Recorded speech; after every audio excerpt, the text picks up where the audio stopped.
Hi John, my name is Dion Johnson, as I'm sure you know, and I'm really sorry it's taken me so long to get back to you. I have had the most busy couple of days, and all great things are happening with me. I'm really excited about 2012. Wonder about how you're feeling about 2012. Time's moving so fast.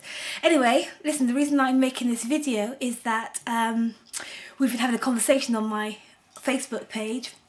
I'm so grateful that you've taken the time to share your thoughts, and I really honour that, and I wanted to respond, but I haven't really got the time to sit and write. It takes me ages to write things, so I thought this might be a way for me to respond to your latest post in a really quick way and from the heart. So yeah, I really get you. If I was writing, what I'd have said was all the stuff that you said about the history of Christians and, you know, the wars and the treaties and all of this stuff is absolutely correct, and I can't defend that. I know that it to be true, and I guess as I've been thinking about this, the way that I understand this for myself is that human beings, I'll tell you this little story about my niece. She's 5 now, but when she was about 3.5, 4, I remember one morning her mum, she wanted sweets for breakfast, and her mum said that she wasn't allowed sweets for breakfast, and she went upstairs in a strop, and I was upstairs, and she didn't know that I was up there, but I watched her, and she was talking to herself. She was saying, I want sweets for breakfast. I want sweets for breakfast. And Mummy says no. And I want sweets for breakfast. So I watched her as she came up with this cunning plan in her head. And she opened the packet carefully, and she spilt the sweets on the floor. And then she went, ah! And her mum said, what's wrong? She said, Mum, the packet's broken. And as she was shouting down to her mum to tell her mum that the packet was broken, she was putting a crafty sweet in her mouth and pretending to clear up the mess and to put the sweets all back together again, that they were all over the floor. But every now and again she'd put them in her mouth, and she didn't realise that I'd watched her. And when she saw me, she was ever so frightened, because she knew that I'd caught her. I'd seen her create this plan to have the sweets without appearing to be disobedient to her mum. And it was really funny for me. I was a serious auntie and told her to go and apologise to your mum. But really what I was really thinking was, wow, that even at such a young age, there's something in this girl that is able to trick and deceive and be cunning and to and seeks to have her own way and seeks to be disobedient.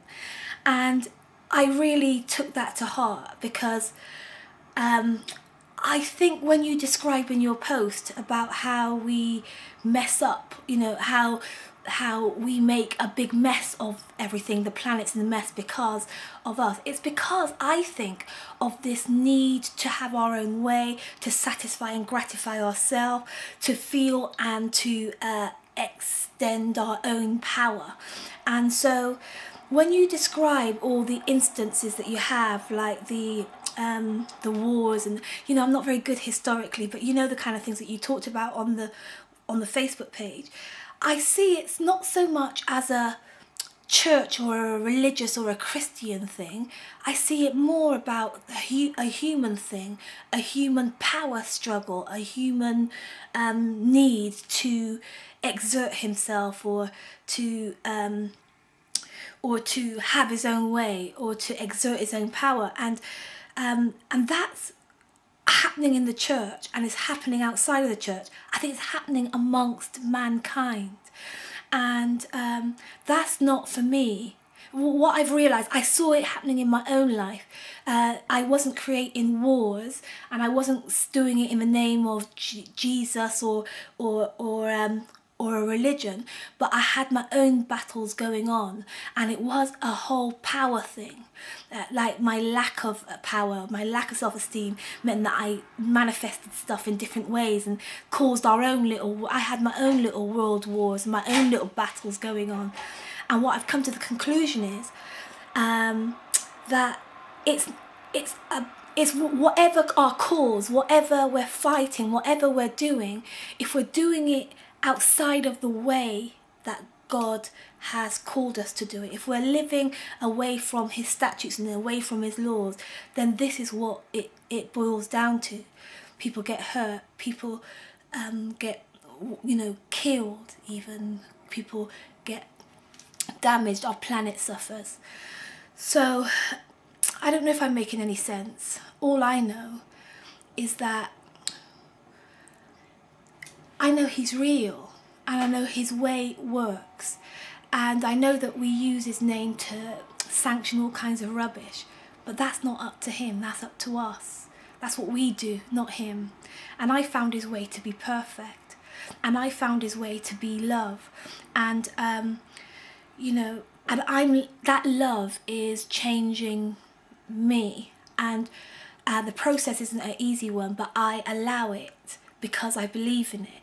And I think that when people don't allow this process and don't allow his love to come in, then we can see the evidence in our world. So don't throw him out because of what we've done with his word. Don't throw the validity or the value of who he is and what he has to offer us out with the evidence of what we've done to squander it. That's what I'd like to say. I can't think of anything else to say. Except that,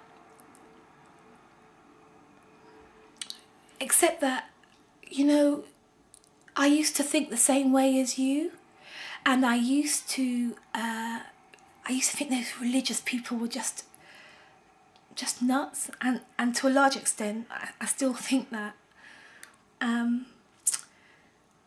But I know it sounds cuckoo that Jesus is the Son of God and that his Spirit is alive and well here right now, available to us, to guide and protect and to lead us into health and wealth and happiness. I know that it's difficult to get our heads around that, and it sounds a bit fable-ish, or it sounds a bit like a woo-woo story. But the truth of the matter is, we don't know what we don't know. We don't know everything. And I just want you to be open to the understanding that perhaps this madness, this ludicrous story could be true, could be right. And just because you don't have anything in you that's confirming it to be right, or that you don't understand how it could be right, doesn't mean that it's not right, doesn't mean that it's not truth. So I would say, rather than say it's rubbish because of what the people have done with it, I would say check him out for yourself, because it's not religion, it is about a relationship. Like, this God and me, we're in a relationship. He knows my name, I know him, and we speak to each other. He guides me, talks to me, he teaches me, shows me things, and he's turning my life around, and that's available to you if you check him out. Just check him out. Like, you don't have to jump head first in. I just think, as much as it's a tragedy and a travesty what man has done in the name of God, I think it's a tragedy when people, because of their own frames of references and experiences, are just dogmatic about what cannot be right or what cannot be true. I think about how they said that the world was flat, and that the notion that it might be anything else was ludicrous, and now we take it for granted. I can't imagine life without this God. I can't imagine my day without Jesus. And that is going from a place where I just thought it was all a load of airy-fairy nonsense to this, where I can't live without him. Something's happened in me, and it might be, as far as you're concerned, a whole load of rubbish. But how do you know that? How do you know? Unless you just put your hands up in the air like I did and go, are you real? Are you for real? And if you are, now would be a good time to come and let me know about it. Because that's what I did. I was in a fix, my life was shabby, and that's what I did. I put my hands up and said, if you're real, now would be a good time to show me that, because if you don't show up, I'm checking out of here. I was really in a mess. Thankfully, I'm not there now. But that's because what he's done. You can't convince me that he's not real because I have a relationship with him, I know him. So I'm suggesting, don't judge him by his kids. Don't judge him by what his kids have done, because we've really messed up.